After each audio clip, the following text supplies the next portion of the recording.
Je suis descendu du ciel pour faire non ma volonté, mais la volonté de celui qui m'a envoyé.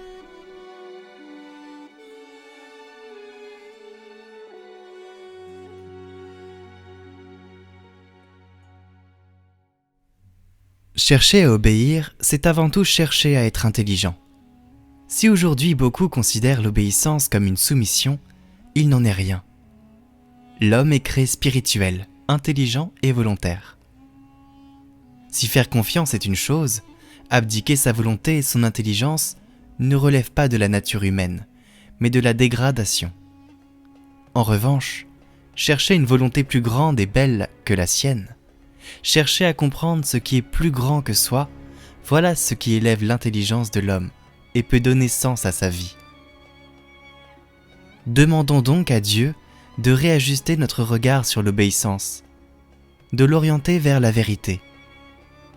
Soyons pleins d'audace et osons faire confiance à cet être suprême qui dépasse tout. Il pourra nous renouveler de l'intérieur et faire de nous des témoins de vie.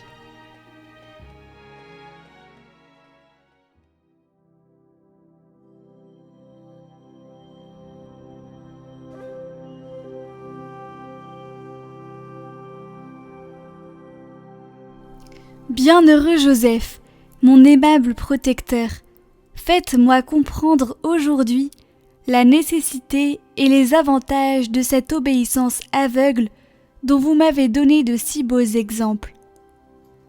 Ne permettez pas que je demeure plus longtemps esclave de ma propre volonté, qui me conduirait au malheur éternel.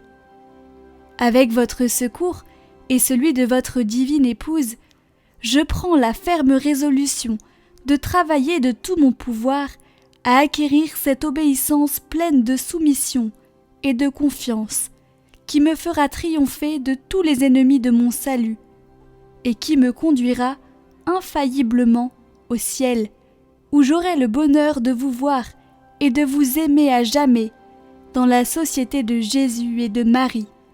Ainsi soit-il.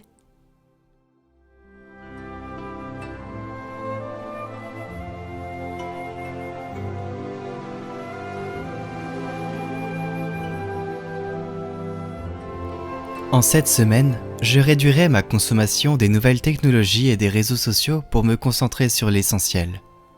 J'offrirai ces sacrifices matériels aux âmes du purgatoire, et je prierai pour elles chaque jour. Je m'engage aussi, dans la mesure du possible, à me rendre à la confession pour être pleinement en mesure de vivre la Pâque. Retrouvez le chapelet pour prier pour les âmes du purgatoire en description.